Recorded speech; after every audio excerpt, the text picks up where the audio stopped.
Going to pass over to Richard Tolley, who's headmaster at Lathallen School and has very kindly sponsored today's session. So Richard, if you want to tell us a little bit more about the school. Excellent, thank you very much, Sarah. Well, often I get told about good and bad schools, sometimes in detail, and it goes something like, yes, it's really good, my friend's son go there, they have a great reputation, their results are very impressive, or the pupils are so rude, there is real discipline issue there. Some of that might sound familiar, but if you dig a bit deeper, and often the detailed knowledge is not there, what I'd like to do in the next couple of minutes is to tell you about my school, where and who we are, and how we educate. That way, if the name Lathallen comes up in conversation, you'll hopefully give a positive picture of what we do. So first of all, where and who we are. We're an independent school and registered charity on the edge of Johnshaven, and we do literally step out onto the beach. We're 90 years old this year and have a nursery, junior and senior school with boarding as part of the senior section. The main part of the school is in a castle, and we are nestled in 60 acres of woodland and playing fields with class sizes averaging 12. If we're talking USPs, those points are at the top of our parents and students lists, along with a little talked about word, happiness. Essentially, the ability to enjoy a childhood as a junior and grow as a young adult in a safe and supportive school makes the world of difference to what they can achieve. So, what we do as a school. One of our school's values is opportunity, and through our size, we create moments and open up possibilities for all our pupils that in many cases last a lifetime. Some quick examples: the whole senior school climbing Ben Nevis, juniors digging up potatoes in our walled garden and cooking them in a fire pit, walking out from the school and camping down at the sea stacks, feeding the pigs, reading next to the Gruffalo, we have one, playing in one of our Scottish Cup-winning netball teams, or performing in the pipe band on Tartan Day in New York. I've concentrated on some of the fun stuff, but these are often the most important and influential memories from school, and for us, recognised by Education Scotland, who referred to our high-quality approaches to outdoor learning that enable every child and young person to engage with their natural environment and learn in depth about the significance of sustainability. This can be seen in our farm to fork mentality, as our kitchens benefit from our own meat, fruit and vegetables. The fact that we've been able to plant 500 trees on the school estate over the last year, have held the Eco Green Flag Award for well over a decade, run the John Muir Award scheme, have our own environmental science lab and been recognised nationally by learning outside the classroom.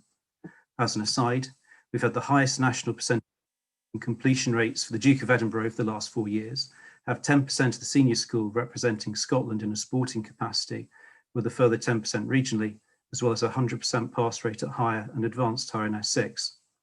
Excellent colleagues, a really supportive family ethos, and of course amazing young people make these achievements possible. I'm almost done. You should now know what Lathallen is about and why you can say we're a good school. Please do spread the word and do come and visit when you're allowed to, although we do have a virtual open day on the 2nd of December for prospective families. Finally, I hope that you can also see why we, as a school with a strong green agenda, were keen to get involved in this webinar. I look forward really to hearing what our speakers have to say to help us all move forward sustainably as businesses. But do remember what Greta Thunberg said recently, the eyes of all future generations are upon you. So no pressure. I'll hand back to Sarah. Thank you. Thanks very much, Richard. I'll post a link in the chat to the school registration page for the 2nd of December. Anybody who is interested in finding out more about the school, then just sign yourself up there for their open day. I'm now going to hand over to Deirdre, who's our host for the afternoon. Deirdre will be facilitating a Q&A session at the end of the event. So if you do have any questions for any of our speakers, or even just a question in general, then please feel free to pop it in the chat. If you put question just at the beginning, just as we can pick it out a little bit more, and we'll come on to those later on. Okay, so Deirdre, over to yourself. Perfect, thank you very much. Richard, thoroughly enjoyed that, and many thanks to Lathallen for sponsoring today's event, much appreciated. I'm here both in my capacity as Chief Executive of Dundee Heritage Trust, and we're very proud of our green credentials, having a Green Tourism Award at Discovery, and also a little known fact that RRS Discovery, being the first research ship in Antarctica, its research is still used by climate change scientists to this day, and we're hoping to build a climate change gallery to better tell that story as part of our future developments. But I'm really here today in my capacity as chair of Dundee Leadership Group. And for those of you who don't know about that group set up in response to the tourism groups within the city wanting to see some changes, and in particular to refresh the strategy the tourism strategy that was coming to an end in 2020. The leadership group led on the redevelopment of that, and of course COVID just in the middle of that, and so that's been superseded by a kind of recovery plan that's a much more short term. But a critical focus of both of those, both the longer term strategy and the short term, is the environmental. I'm very pleased that that has been really front and foremost. And I think it was clear that those involved in that leadership group want to continue to build on the green agenda, and to very firmly put Dundee on the map as a tourism destination with its green credentials. So this is very much part of taking that agenda forward. We've got some superb speakers today, and so without further ado from me, I'll try and keep us back on track. We've started a little bit late, so we'll try and move the agenda forward. I would like to move over to Naomi Clarke. And Naomi led the Climate Action Plan, Climate Change Action Plan on behalf of the City Council. Got some very ambitious targets and changes agreed there, and she's done an absolutely marvellous job. So without further ado, I'll hand you over to Naomi.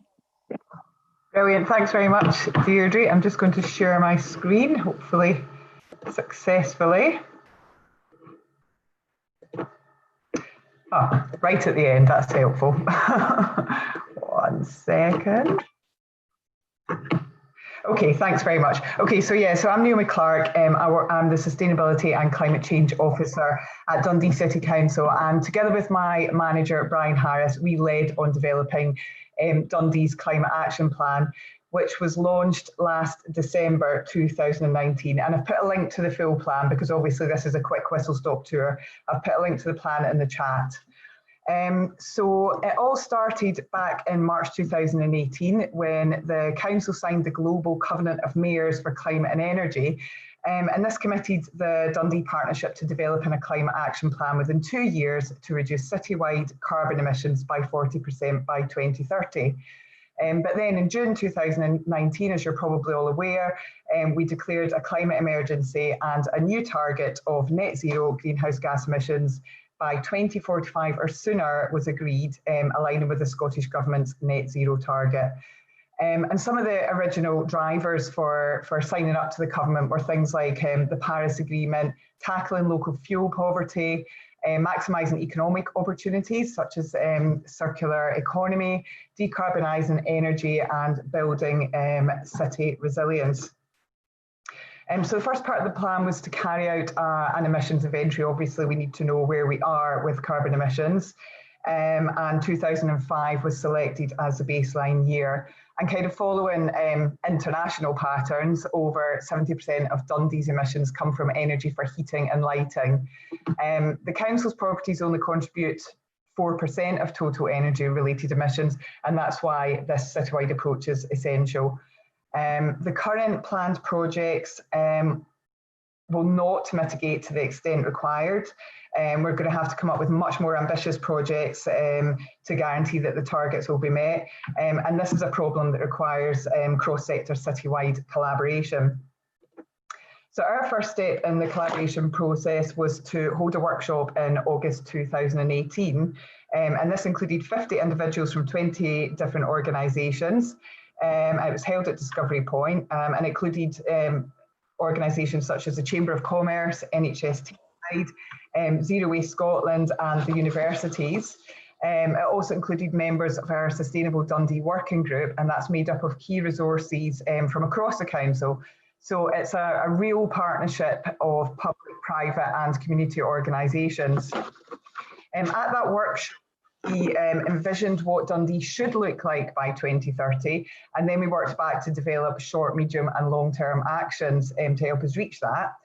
Over 120 actions were initially proposed. So there then followed a period of consultation where this initial list of actions were refined to a set of 64 practical and feasible actions under these 4 strategic themes of energy, transport, waste and resilience. And these are kind of represent our first set of actions in this long-term pathway to net zero. I'll quickly run through the different themes and the kind of actions, some of the actions we've identified. Obviously, as I've mentioned, energy is where we can make the biggest impact regarding emissions reduction. So some of the energy actions are mostly based on things like behaviour change, retrofitting energy efficiency measures, increasing renewables, district heating. With so far 5,000 homes have had external wall insulation as part of the government's EIS2 standard, and that's going to start moving on to more renewables. The council's also got a contract, the non-domestic energy efficiency contract, so where there's continual upgrades of public buildings. There's advice and support offered to businesses from Zero Waste Scotland's energy efficiency and business support team as well, so we can sort of cover the commercial side as well.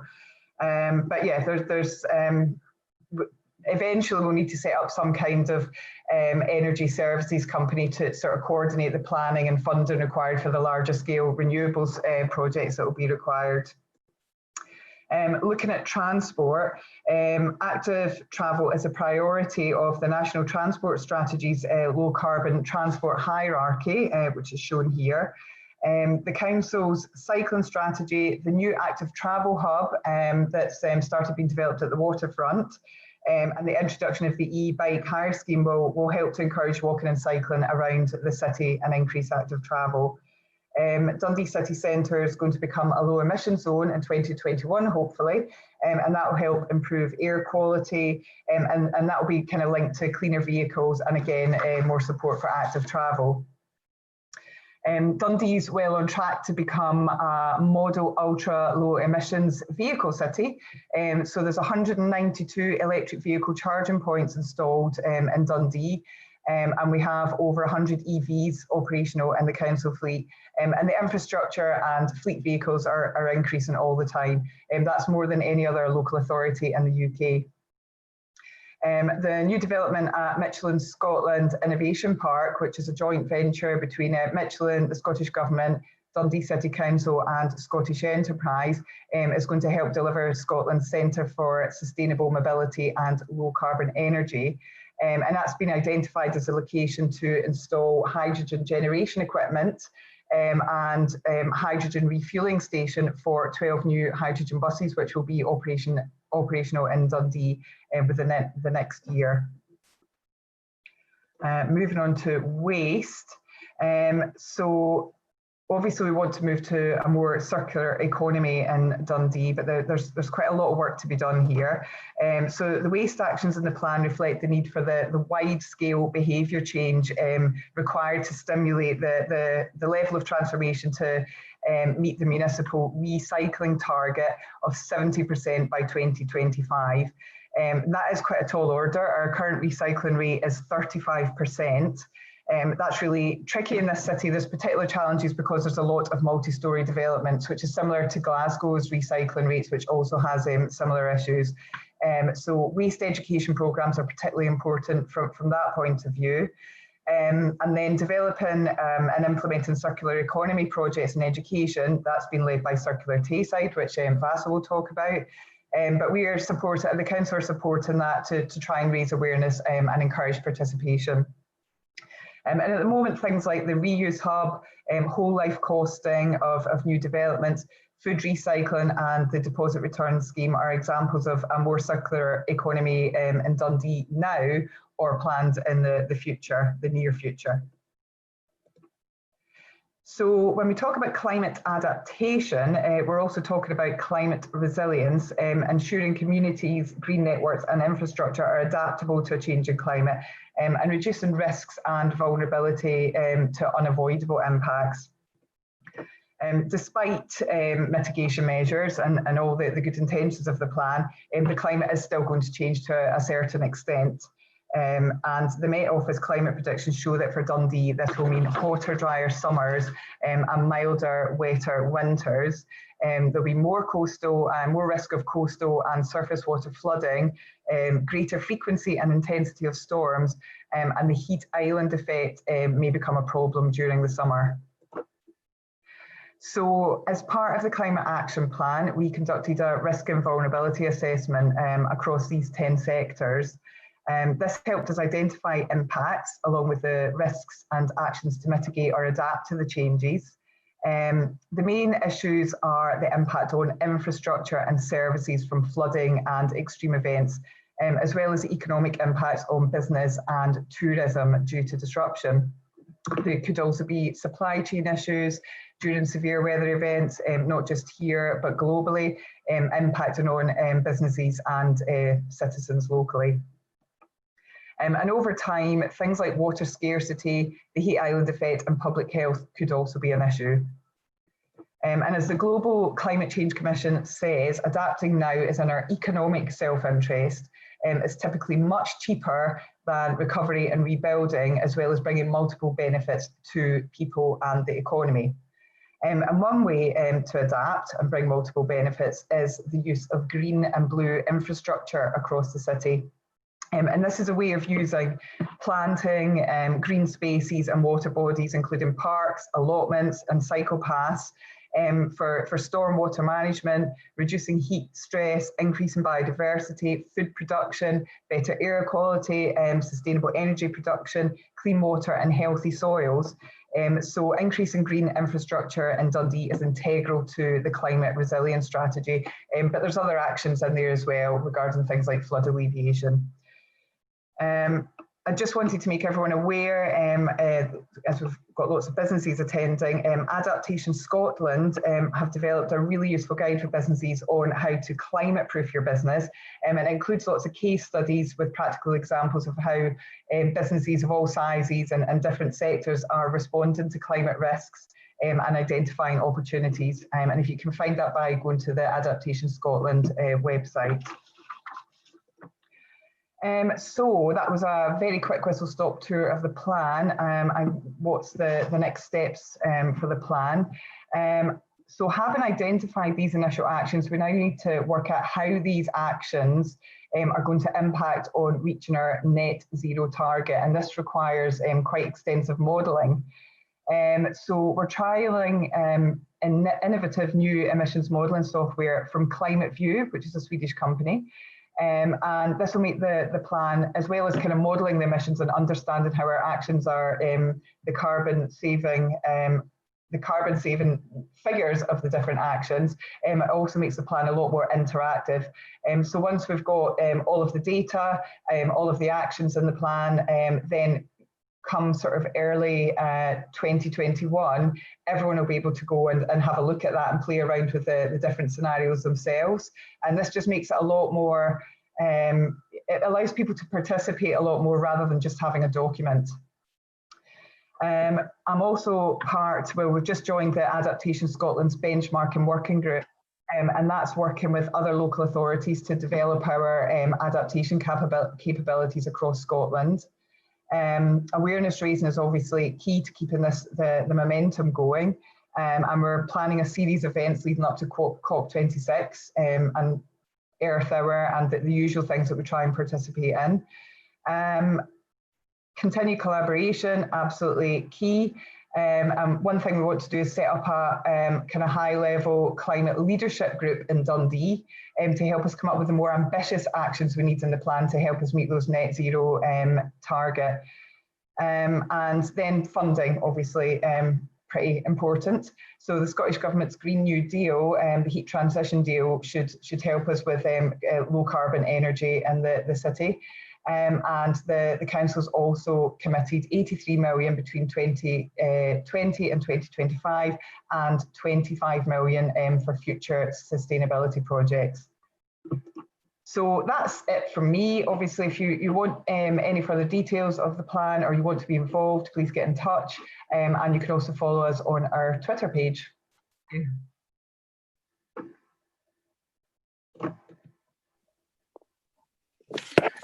That's super. I'll hand over at this point to Vaso, make an introduction.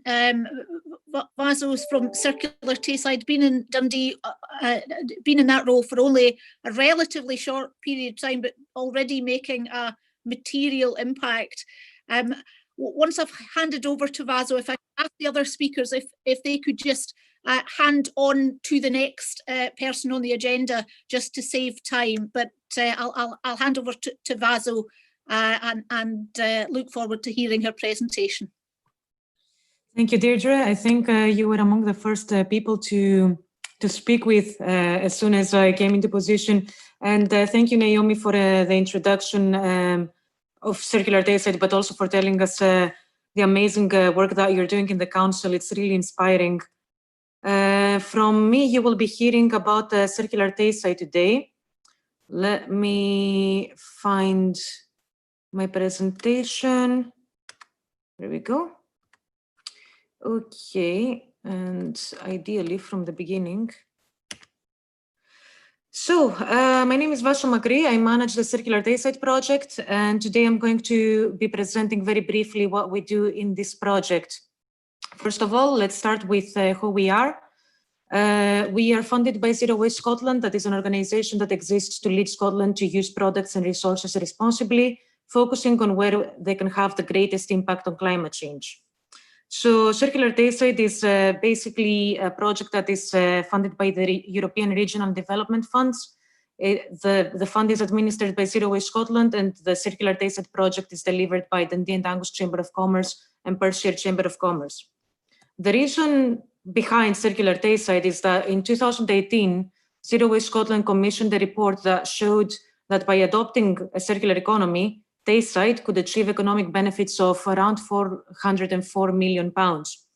Most of those were identified to be in construction and the built environment, energy infrastructure, manufacturing, and food and drink, and the wider bioeconomy. But to be honest, since the beginning of this project, we have basically dealt with every sector, tourism, retail, healthcare. We don't necessarily focus on these ones. The project started in 2018, shortly after this report, and in 2019, I joined the team with the Dundee and Angus Chamber and Perthshire Chamber. This is the area where we operate. It is characterized by very rural kind of, we do have the big city, the Dundee and Perth city centers, but the rest of it is quite rural, and it has the difficulties that this presents. What do we do? So what we do is basically what we try to do is help organizations transition from a linear to a circular economy. A linear economy is an economy where things are, where materials are extracted from the earth, they are used in a production process, the products are sold for profit, and then at the end of their life, they are incinerated or landfilled. And obviously this is not a sustainable what we try to do is help organizations transition from that to a circular economic model where things, instead of being landfilled and incinerated, they can be reused, remanufactured, repurposed in any way. The way we do that is by firstly raising awareness on circular economy and facilitating collaboration between local organizations, and secondly by helping organizations access Zero Waste Scotland support. So, how do we raise awareness? First of all, we have a series of events. If you go on our events page, you will see that we have held events on pretty much anything from food waste to agri-food circular economy. That's another one that we have coming on the 3rd of December, actually. Biomimicry was one that we held this month. If you go on our events page, you will see a variety of events, and we're always happy to explore other themes. We also have our Be Inspired page. On this page, you can see all the local organizations that have circular practices or circular products. We are always happy to increase the number of organizations we have, so just get in touch with us if you have any circular practices. And whoever we have on the Be Inspired also goes on our circular Tayside map. Over here, you can see that we have a variety of organizations again, and we're always happy to keep adding to this. The icons in green are our circular Tayside ambassadors. That's a fantastic group of about 40 plus ambassadors at the moment, and they are from academia, local authorities, local businesses, and we meet quarterly, and they kind of keep us on track. They advise us on whether what we are doing is relevant to their sector, and they help us by giving us ideas on how to proceed. We are extremely lucky to have this group. You can see Claire and Naomi that are also on this webinar. We also had a series of short kind of chats and interviews, so you can find in our chat with the Circular Tayside page. Again, we're always happy to arrange one of these with anyone at any time. And now, as far as the support is concerned, so how we start is usually we have a one-to-one chat with myself. If any business or organization is interested into becoming more circular, we start with this chat. Now, we do have a variety of tools that help us identify the waste. So I'm going to show you later the two canvases that we use, but basically after we have these one-to-one meetings, we see if they are ready to be referred to Zero Waste Scotland, that has a variety of sectoral expertise, from hospitality to food waste to construction, just any type of industry. And then if it is relevant, they can apply for the Circular Economy Investment Fund, that is grant funding for innovative circular products or businesses that are going to be financially profitable, and the grant funding is up to £1 million. This is one of the tools that we use in our business engagement in the one-to-ones. This is the circular canvas. So it is like a business canvas, but it has some added fields like natural resources, technical resources, and energy resources, as well as end of life and next use. So going over this canvas, we can identify what resources are being spent, but also what are the likely scenarios for the end of life of your product or your project. And then we try to come up with alternatives for them and put in place an action plan. The other thing that we use, the other tool, is the innovation canvas from the Knowledge Transfer Network. This usually takes about an hour and a half, and it is relevant for really innovative projects or products. And it helps to identify what the gaps in your innovation journey are. And it also offers resources, free resources on how to fill those gaps. It is a fantastic tool. It is free, so I really recommend anyone that is thinking on innovation to go and check it out.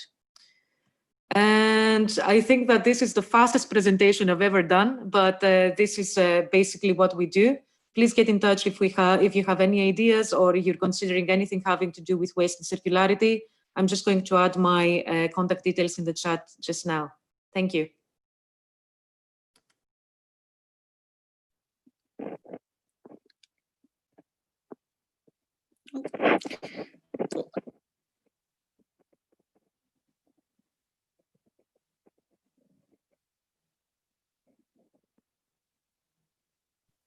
Thanks, Vasco. That was very, very interesting. Really interesting to hear how businesses can get involved. Good afternoon, everybody. My name's Andrea Nicholas, and I'm the Chief Exec of Green Business. We're the company that run the Green Tourism Programme. And what I want to do today was give you a very brief overview of how green tourism works, the kind of impacts people have made, some of the examples of what businesses have achieved, and also to remind you that the world is getting greener, but actually so are your visitors. And I think this is a trend that we saw happening before COVID, but it's going to continue definitely after COVID. So Before COVID, Booking.com did some excellent research which showed that 71% of people coming to their website actually wanted to have the opportunity to book a more sustainable option. But even more unbelievable, 86% of them would be happy to do green actions when they're on holiday. And that was things like doing litter picks or doing tree planting. So this trend in people interested in sustainability is something that was building and will continue to build, and has been identified as actually part of the recovery from COVID as well. So the United Nations World Tourism Organization has some excellent data and information on how destinations and businesses can recover using sustainability in a responsible way. But also Visit Scotland have got an excellent programme they've been running now for over a year on responsible tourism. So if you look at visitscotland.org, there's a great set of materials that are available and some great case studies on sustainability and what people can do to implement that, and also to how you can appeal to and provide the right kind of messaging for your customers. A bit of background to green tourism, if anyone hasn't heard of us before. We were founded in 1997, 23 years ago, when things were very, very different. Sustainability wasn't a word that actually people even understood. We've done a lot of assessments over that time. We've got a team of sustainability advisors and energy advisors. And last year, over 41 million people visited a green tourism accredited visitor attraction, and there were over 27 million bed nights in green tourism accredited accommodation providers. We have 2,500 members across the UK, some in the Republic of Ireland, and more recently we've seen a growth internationally, which is fantastic. In Scotland, we have over 800 members, and we cover all types of accommodation, visitor attractions, retail, tour operators, convention bureaus, conference centres. In Dundee City itself, we have 6 members at the moment, and I think that's something we'd like to work with the city and the Chamber of Commerce to try and increase that number and make Dundee a more sustainable and a greener city. The Green Tourism Programme is based on 3 pillars. It's about caring for people, it's about caring for places, and it's for caring for planet. And within our 3 pillars, we have 5 sustainability goals in each section. Each sustainability goal is based around a topic that's easy to understand, and within that we have a series of questions and criteria that businesses are encouraged to put in place if it's applicable to them.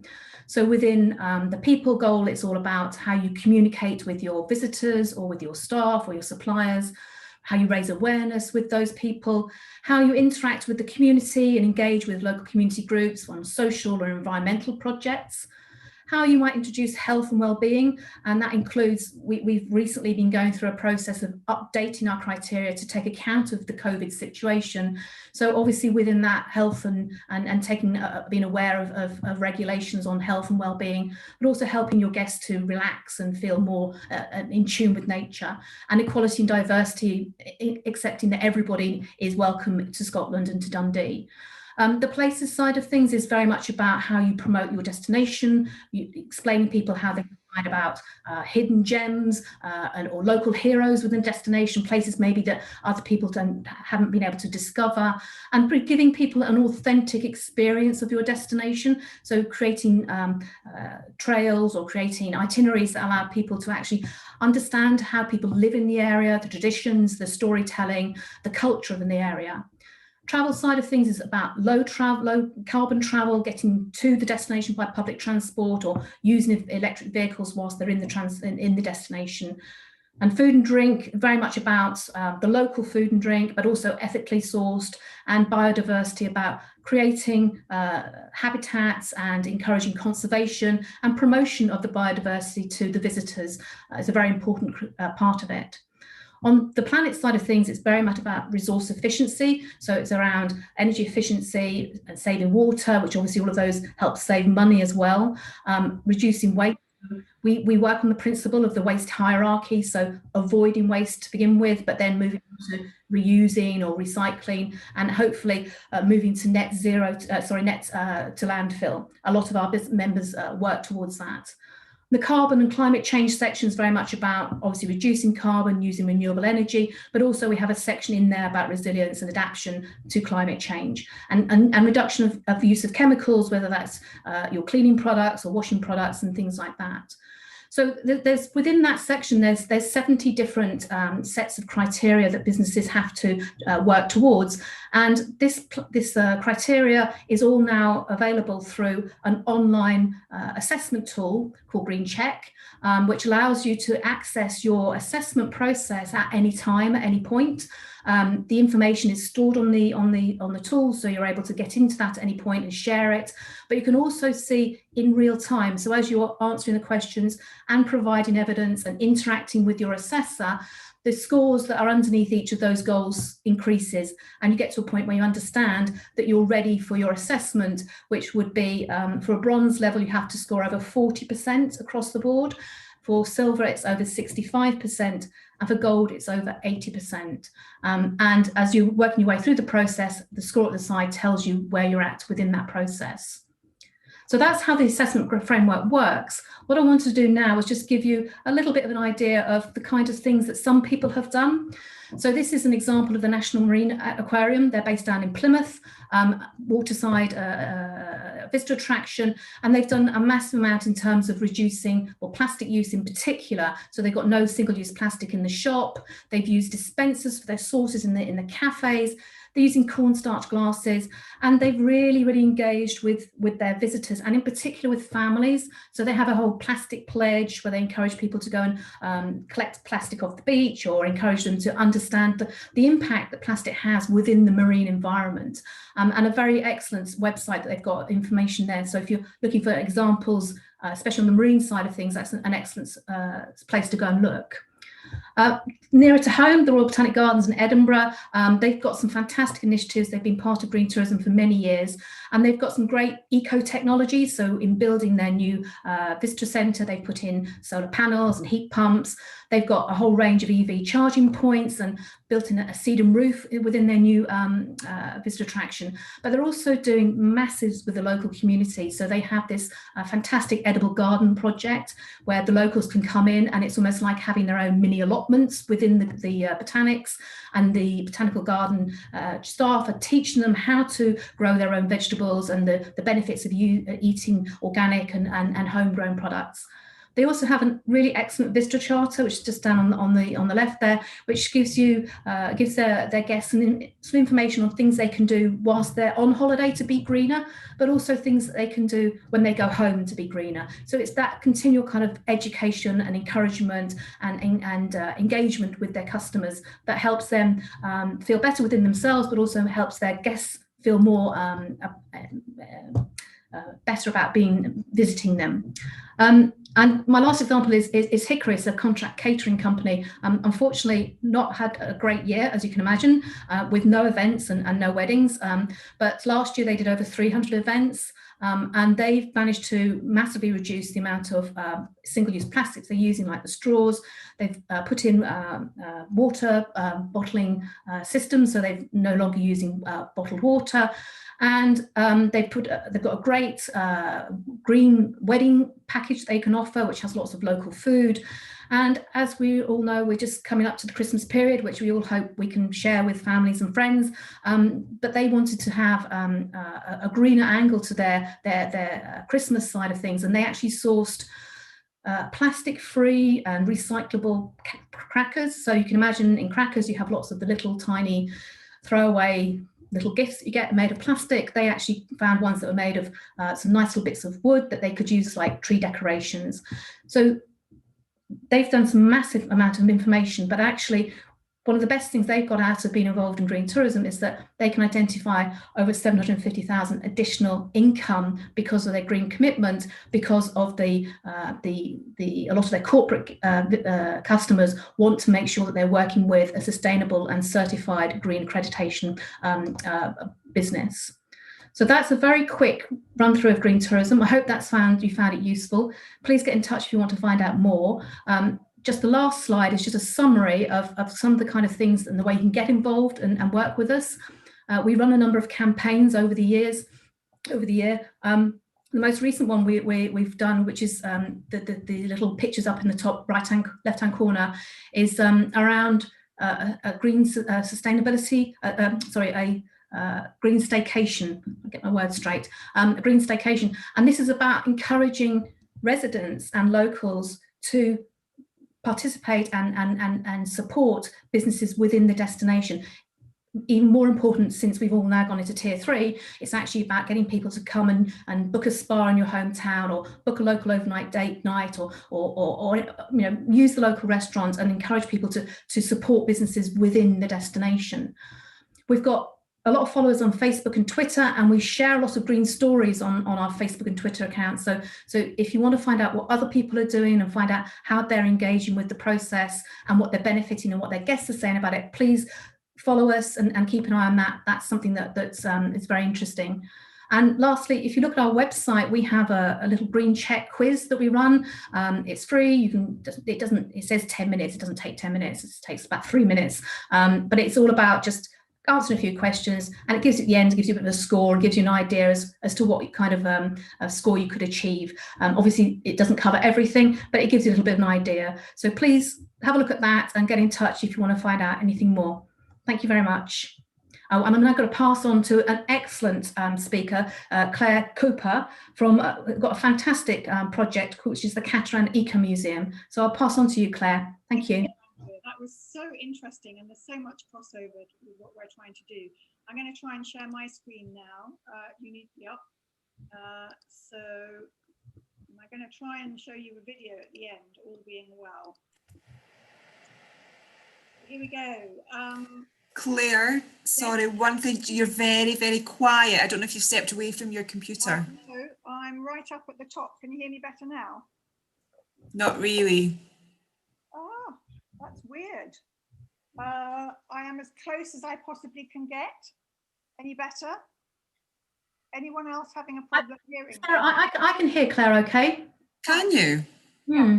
I'm just going to go and hope for the best. So thank you, Andrea. So I'm going to tell you about Scotland's newest Ecomuseum, the Cateran Ecomuseum, and share a little bit about our plans to pilot a new regenerative tourism approach to managing this new cultural destination in Tayside.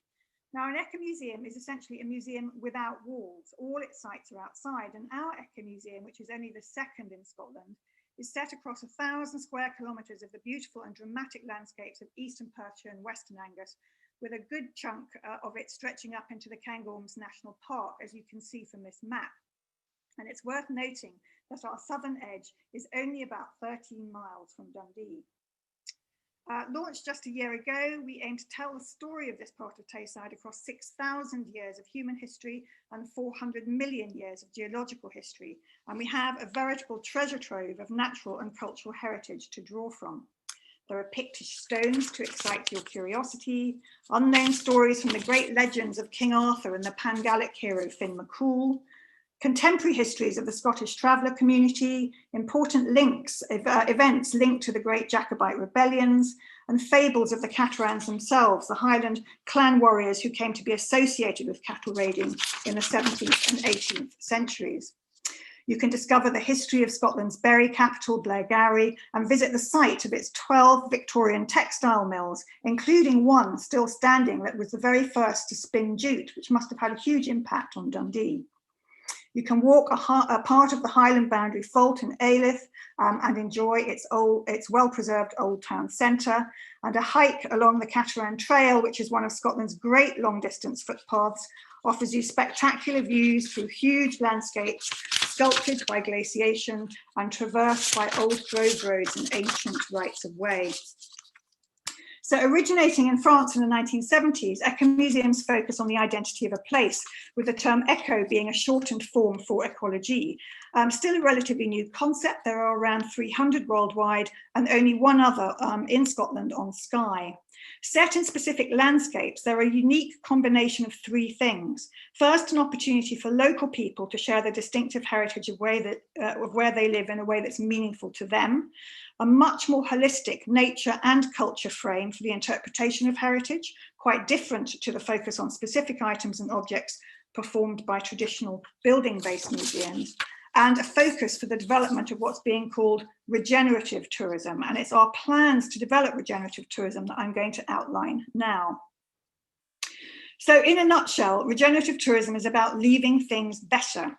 Sustainable tourism, arguably the current mainstream concept, tends to focus on reducing the negative impacts of tourism. It's sustainable as long as it doesn't make a place worse. Regenerative tourism practices, on the other hand, aim to replenish and restore what we've lost, destroyed, or degraded by helping to build communities that thrive while allowing the planet to thrive too. And even pre-COVID, there was a growing recognition that mass international tourism based on an industrial operating model was producing diminishing returns for providers and host communities, overcrowding destinations, placing excessive pressure on scarce resources of land, water and energy, failing to take sufficient responsibility for managing and minimizing its waste, or preserving the environmental and cultural resources on which it depends.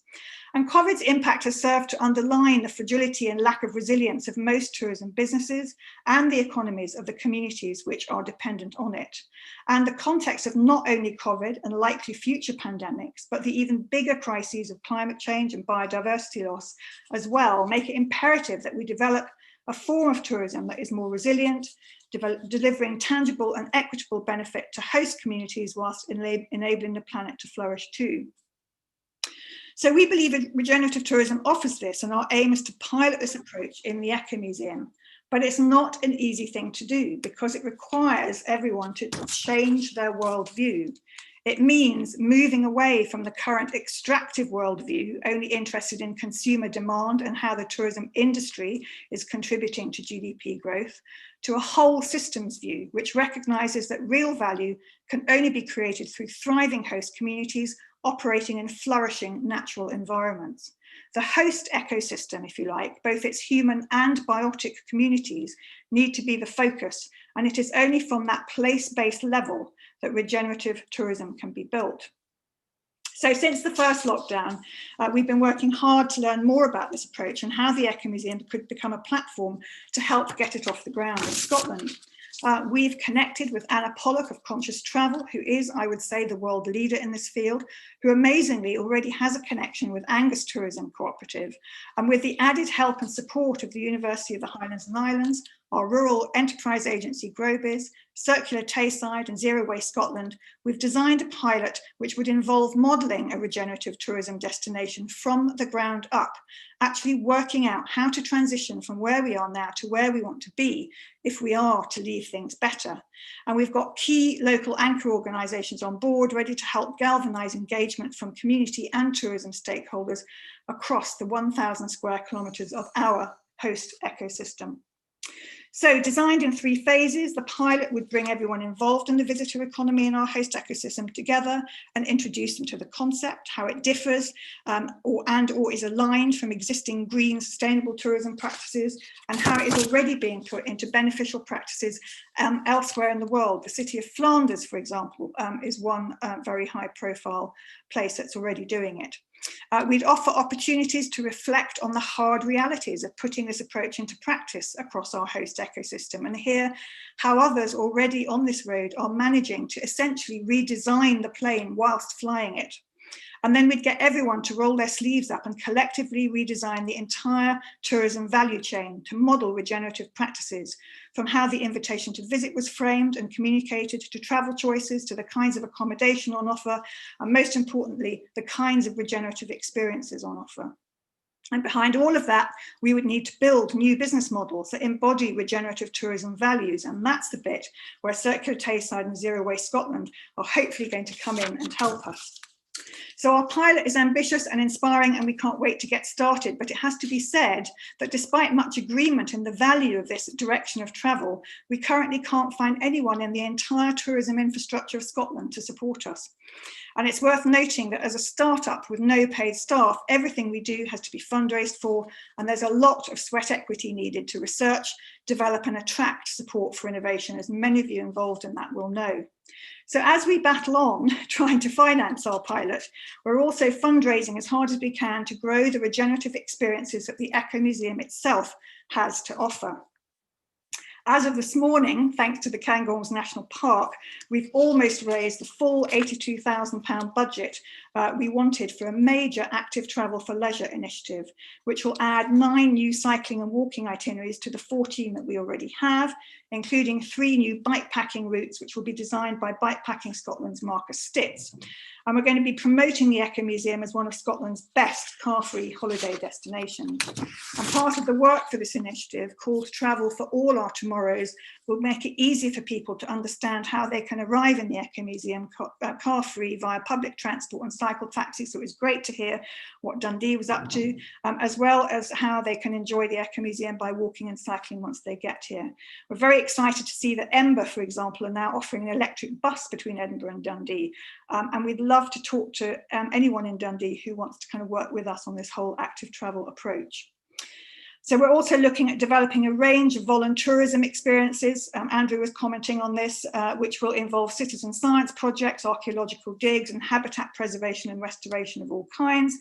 And we're hoping that by Christmas, we'll have some kickstart funding to begin offering a variety of learning experiences in Indigenous and heritage skills that are not only enjoyable and authentic in and of themselves, but actually reintroduce people to ideas that might help them take regenerative action in their everyday lives.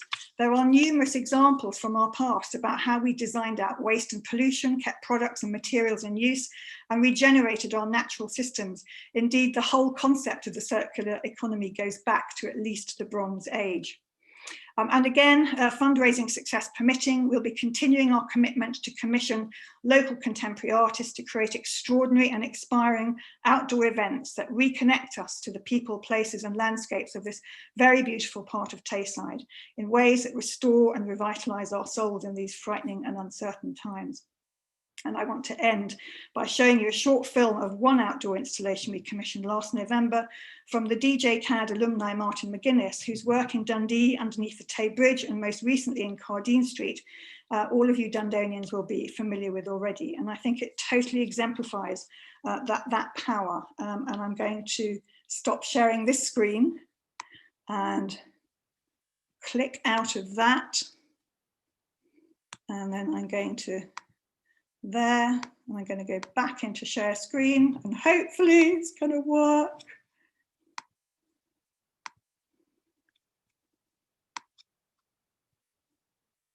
Okay. But I suppose with people like Bobby, he's got so many paintings and he's done so much work. Yeah, he's got people were a little bit worried about commission and stuff. That's cool to get. We're going to get something of a certain quality and stuff like that makes. Martin's portrait was created to coincide with the celebrations for the 100th anniversary of Hamish Henderson's birth, which was on the 11th of November 1919.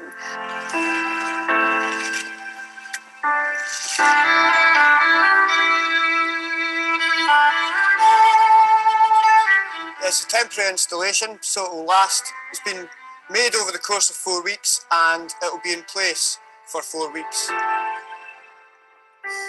So the form of medium was challenging at first, primarily because it was based in the national park. I had to be quite delicate with the landscape. Also had to be quite economical with the scale of it as well, as it was a temporary art piece. That led me to use the most budget efficient natural material, which happened to be jute. We got that processed into specific colours to then lay on the hillsides to make the biggest impact as we could.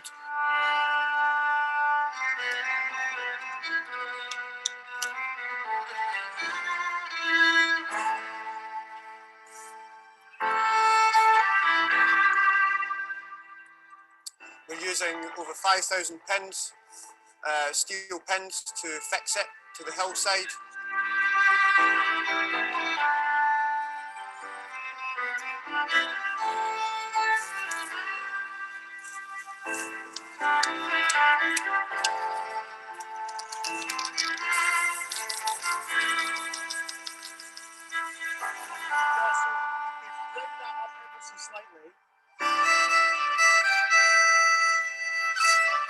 And then using slight adjustments from the viewpoint, which is over 1 kilometre away, to get it sitting just the way we want it to display the portrait.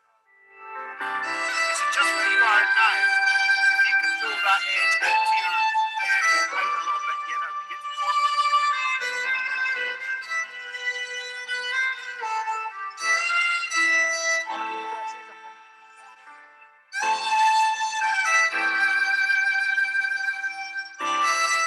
Yeah, I work at large scale normally. This was the biggest piece to date. I work on large scale mural work, so I'm quite accustomed to the scale. It was just a bit more challenging with the landscape and the terrain.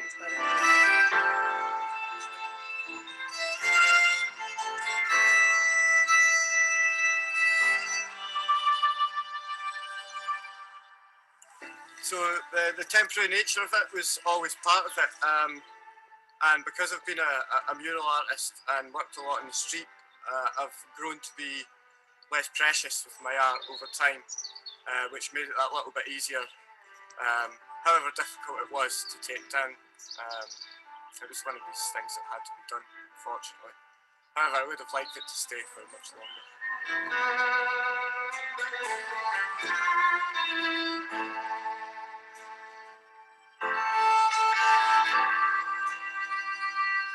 We're using the process of having to manually carry the jute up the hill. Each roll weighs about 12 kilograms. We're taking it up high as possible and then starting to roll it out down the hill.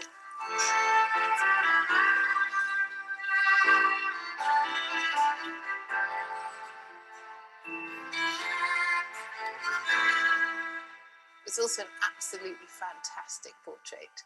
It looked amazing on the hillside. I'm on the curve of the mountain, shoulders pegged safe, earthly wisdom scattered free to curl through the heft of my jute trim edge. Did you know I was here before? Less noble than the shea stone tumble, water rhythms nourishing me on my undertaking, shaped in the nuzzled sweet embrace of my mother. Did you know she fed me on a song spoon? Like Dermot, I arrived on the bruised snarl of others' judgment, yet hot coals aslant and snell wind became beacons lighting, nourishing the learnings of my kin to carve deep streams of limitless aspiration and compassion beyond the narrowed ambitions of doubter. An art, that sense of listening to the toil spin of life. Did you know I'd return? Perhaps I never left. A full circle of breath, and here it is.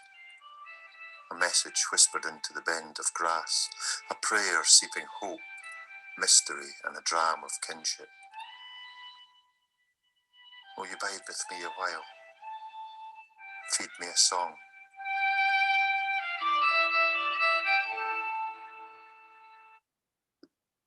So there we go, and I'm going to hand over, conscious of time, straight to Paul from St Andrews.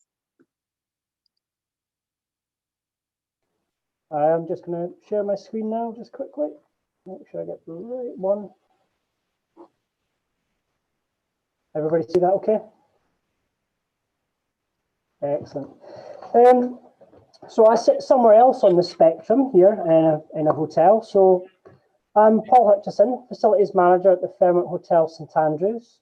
So we are a hotel about 3 miles outside of St Andrews towards Boar Hills.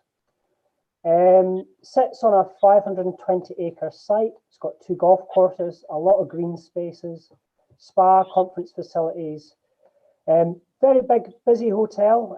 On a busy summer's night, we can see up to around 600 persons here in the hotel, another 500-600 transient guests, large conference facilities, full golf courses. At the moment, we're half of that, but we're still very, very busy by definition. So hotels are a little bit different. So they probably historically don't have the best reputation for being nice, clean, sustainable businesses.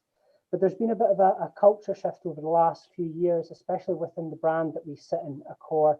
There's a very large drive to be a sustainable business. a sustainable hotel. So as facilities manager, one of my key roles is to maintain the property, look after the grounds, support the core operation of the business. Of course, I look after the utilities. Energy saving is just part and parcel with the job. But one of the fun parts is I'm also in charge of the sustainability of the property as well. And that's when you really get to run wild with your ideas and make a little bit of a difference. So the hotel, I've been here, like I say, for about 8 years. I've been chair on the sustainability team for, I think, 3 years now. And we've had a lot of fun along the way with that. We operate here with a green committee. Where we have, oh, sorry, I don't think that's, there we go. We operate a green committee here of around about 12 persons, and we choose people from all around the hotel, all different walks of life, different departments, and it gives us a really good mix of people. We have somebody from the greenkeeping, somebody from the grounds, we have housekeepers, people in open plan office, people in marketing, and it makes for this real fantastic group of people that have experience for past walks of life and they know their daily operations inside and out. So it really makes for an interesting group of people. And we sit down in the boardroom once a month. We sometimes have boring little ideas where we do little initiatives to make sure we're switching off lights. We abolish plastics in offices. We make sure people are switching their computers off. Every so often we'll have these ideas come up about beehives or to abolish the bottles in the guest rooms or to get rid of plastic toothbrushes as guest amenities. In a 5-star hotel, that's quite a challenge, and we need a lot of support to implement those changes, and we need a lot of incentives to try and sell those ideas to the likes of our ownership, our guests, and some of the other management team here. Just to look at a couple of the initiatives we've done over the last few years, herb garden. So we've always had a herb garden. But we've really pushed it forward in the last few years to the point that all of our herbs in the restaurant come from the garden here in the property. We also have nurseries off on another piece of ground hidden away in the back of the property that we actually now actively take people on tours up to see. Beehives, I remember beehives came up in conversation somewhere about 8 years ago here, and it was kind of taken off the desk as not being an option. We got our beehives in about 2 years ago, and it's now actually a standard within Accor hotels to have beehives even on rooftops in cities, to have rooftop herb gardens where possible, to implement green spaces, to take properties like this with big, could be quite seen as quite ugly striped lawns, to convert them back to the natural wildflower and the natural grasses that were here before we arrived. So it's really fantastic to see an interest in these projects and see them come to fruition.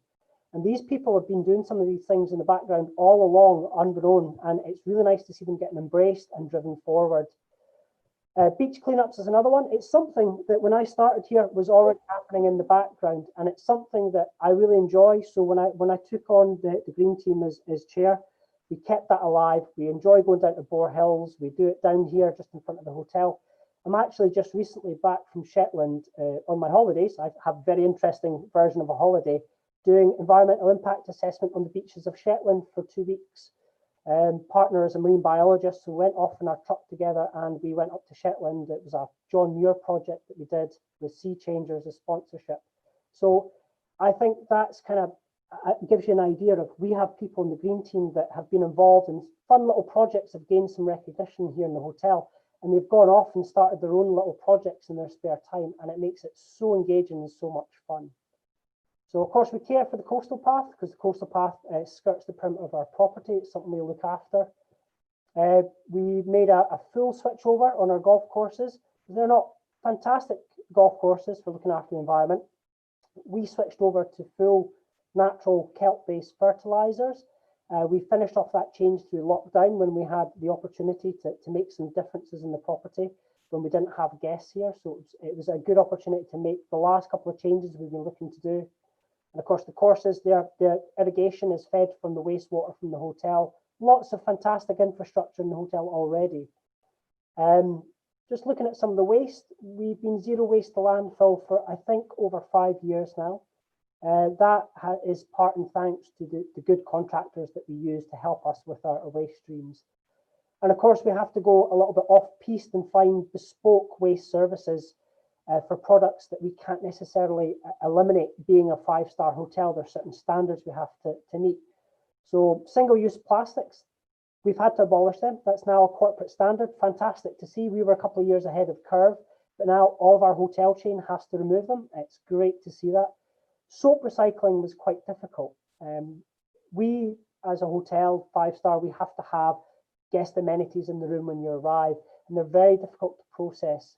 We use a scheme called Clean the World to have them sent off from site. They're chipped, they're upcycled, they're given to developing countries where they can sell on for a profit to be self-sustaining.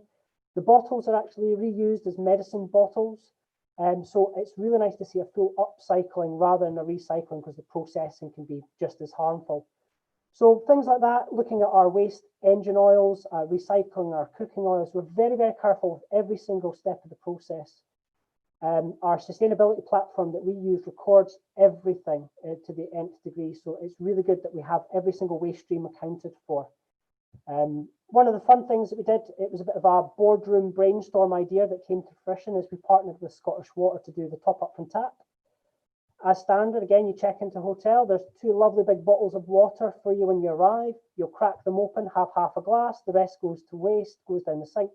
The bottle, that's another bottle going into landfill or glass recycling.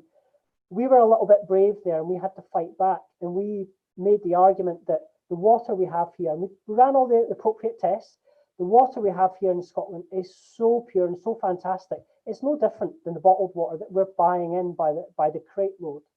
So we've actually removed over 100,000 bottles of courtesy water from the guest rooms per year, and encouraged all our guests to go over to drink the water from the tap. And the little marketing push we needed on that was just for reassurance from our international guests to make sure they knew that the water was safe to drink. But it's a fantastic scheme, and it's really just embracing what we have here from the coastline, the water by tap. It's all there for us, the natural landscape we have, and we're just trying to embrace it all the time. The less fun initiatives is the things that go part and parcel with my job. So LED lighting scheme, we finished off our 100% LED lighting scheme at the beginning of this year with our street lighting. That was a great initiative.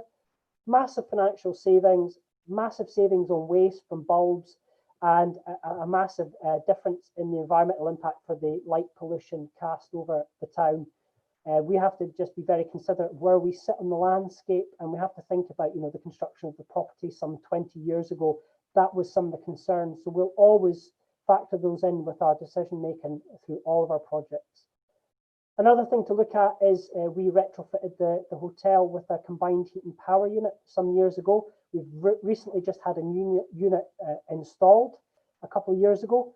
Just to give you an idea of what a combined heat and power unit is, it's a gas-driven generator that the byproduct heat for cooling the engine down gives us all of our heating and hot water for the hotel. So our very, very large boilers do not need to run.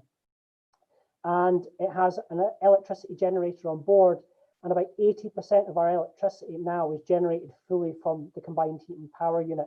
And it's relieving energy from the grid. That's another project that we've been working with Scottish Power and Project Fusion to reduce the consumption from the grid to ease the electricity network at peak times. And just to give you a couple of examples, 2017 was the last year we had our old CHP unit, so it didn't run very much of that year. So for the most part, that year was without CHP. Versus 2019, one of the years it was fully bedded in and we optimized it. And that was a long process. It was my first 2 years as facilities manager was building optimization. We managed to save 3.5 million kilowatts of electricity from coming from the grid. And we still managed to save 250,000 cubic meters of gas as well with a CHP engine. So really good savings. I mean, it comes part and parcel with the job. So does water savings, and so does waste management and food waste reduction. However, as I move on, you'll see that those efforts are not often checked. And what makes it interesting for us is having somewhere or someone to report that to gain some kind of a reassurance or accreditation in return for those efforts. Now, we are obviously duty bound or legally bound to manage our energy, and we have to prove it through energy audits. But there's no significant return in that for us as a business There's no gratification. There's nothing I can pass on to my green committee, who I rely upon. There's nothing really that I can take back to stakeholders to gain their trust and engagement other than slight reduction in utilities. So that is where these schemes come in, and I find that they're absolutely fantastic. So when I took on the facilities management role about 3 years ago, we were in a transition from Fairmont to Fairmont Accor. So we lost our sustainability reporting format, which could leave you in the dark a little bit. This is when I went back to Green Tourism, who we've been a partner with for a long time. We've been part of the scheme for quite some time. And I noticed that we'd started to fall behind in our scoring. So I use Green Tourism as my key benchmark to make sure that we were on the right track, because I really had nowhere else to go. I wanted somebody impartial to the business that I could report all of our measures, and that goes from the building management stuff all the way down to our beehives and our waste food and our fair trade products. This gave me an opportunity to record everything and get some kind of a score and gratification, a bit of certification back in return, which was lovely to share with the ownership, to gain funding for another greenhouse, for more herb gardens, for more beehives, or for a new CHP plant, and to pass on to my green committee, who I rely upon for all these ideas, for the passion. It was something we could share with the rest of the brand to try and spark them into life, to get them to up the game a little bit, and something we can just share with all of our guests. And I think one of the points that was picked up on earlier on, was you might look for sustainable business. Now, personally, when I go into a supermarket, I look for sustainably sourced foods. I look for labels that say it's animal friendly. I make sure that everything I buy, as far as practical, has that sticker that I'm looking for on a product. And green tourism is a key example of that sticker. We can put it on our taglines, we can put it on our website, we can display it. Sorry, it's not a setup, it's on my wall up behind me here. It's on the plaque at the front door. It's a fantastic thing to have, and we're finding the market has changed, especially as previously mentioned. Large corporate clients are now starting to look at who they travel with and who they stay with and what are their credentials, because they have their CSR charters to look at, and so do we. And this is a good way to really showcase that and to prove it.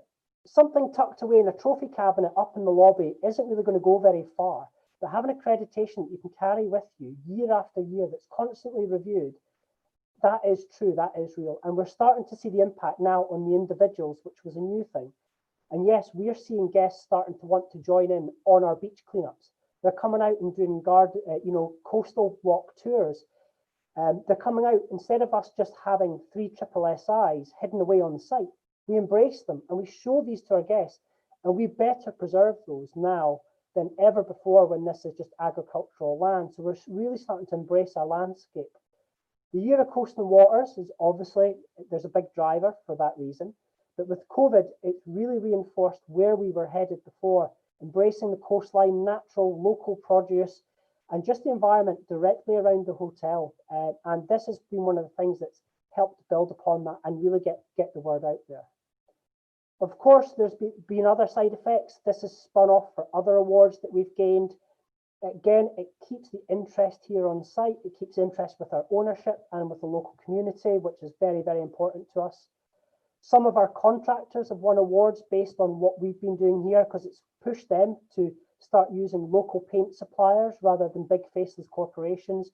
So when we do refurbishments, we use paints that are mixed up by a company that do the rail bridge paint that have a long heritage in Scotland. That's the kind of thing that we're looking for, and these awards really capture all of that because they ask all the right questions. So it's really great to have that feedback. Another little side effect of that is it's the local champions we have here. So this is, on the left is Mr. Johnny Mitchell. He's our head gardener. He has been doing amazing things forever here on the property. He's always had his herbs. He's always had his veg patch. He's always been off on a tangent, doing hydroponic vegetables and giant onions. Great character. But now we're seeing that the culture's changed. The awards that are set up and the questions that are being asked of sustainability programs and awards are asking what is happening. Forget all your energy reduction. We know you legally have to do that. What else are you doing? And this is Johnny winning an award. I think he went over to Paris with our head office with our general manager, Mr. Keating, on the right. He won Best Rural Garden with Accor Hotels. And we won another award for having our beehives and being one of the first to pioneer that in Accor. And that's really great to see. It shows a massive shift in culture. And I'm going to go back and say that green tourism was our benchmark. That is our starting point, and that is where we go back to time and time again. Awards come and go, they tweak, they change, they share it from property to property to make sure that everybody is feeling the love, especially if it's a brand-based one. But something so impartial as the green tourism, I think that, you know, that's a really strong key foundation that we'll always go back to, and we do proudly wear that badge, and it's something that we're very, very proud to be a part of. And I think that's it. I did have a little video, but it's us playing around on the beach, cleaning up the coastline. I'll spare you that one. But I'd just like to take the opportunity to say that it's amazing to see what everybody's doing out there. There's some lovely things. I think everybody's headed in the right direction. Everybody's on the right track, and it's just lovely to have some of these ideas shared so we can see what everybody's doing. So I believe with that, I think it's back to Deirdre for the Q&A. Thank you very much, Paul. That was really inspiring. I'm so pleased that you put up that green tourism sticker and talked so much about it. On that note, and noting that we haven't got any unanswered questions through the Q&A that's been going on while the speakers have been speaking, I wanted to pose a question of Andrea on the green tourism side. Like yourselves, Discovery have been partnered with Green Tourism Award Scheme for some time, but it rather shocked me how few businesses within Dundee have yet to take advantage of that accreditation. I like you, want to echo how one, useful, and two, easy it is to engage with that process from a user perspective.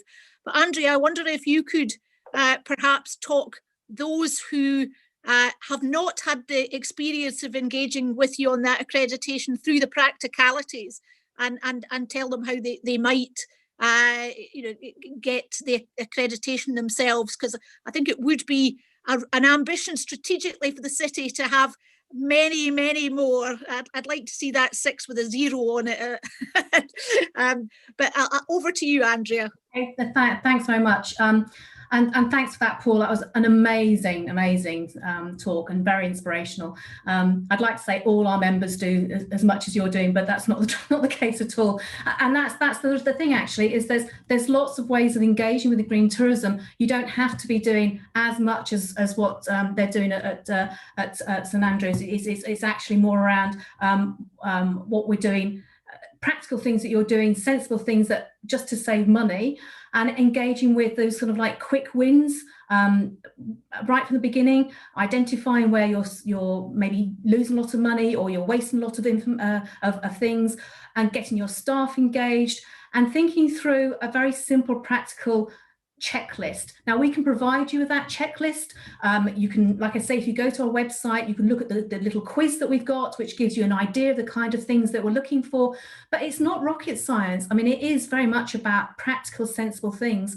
And you will, all the businesses that we engage with are doing something. In fact, some of them are doing a lot, but actually not actually telling their guests about it, or not telling their staff about it, or not telling the wider world about it. So sometimes it's just a case of saying, well, you're doing enough to get a bronze or even a silver, but if you had information for your guests, if you had information on your website, if you engage with your staff and your suppliers in a different way, you could easily achieve a higher level even. So it's actually more about sometimes pointing out the obvious.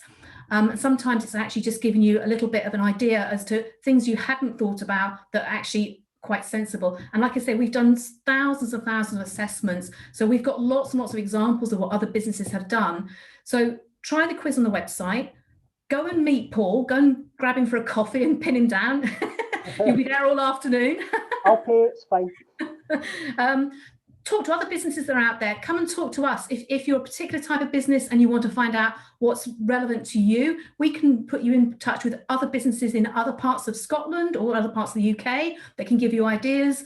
We can give you examples of things that you can do. So get in touch, engage with us, do the quiz, and don't be scared about it. I mean, it's not rocket science, and you can start very small and you can build and build and build. And I think Paul's a really good example of that is that thank you so much. Start in a small way, and then you can build up and get people more and more involved. Thank you so much. Apologies, I maybe talked over you for a second there. My entire screen froze, so I didn't know what was happening.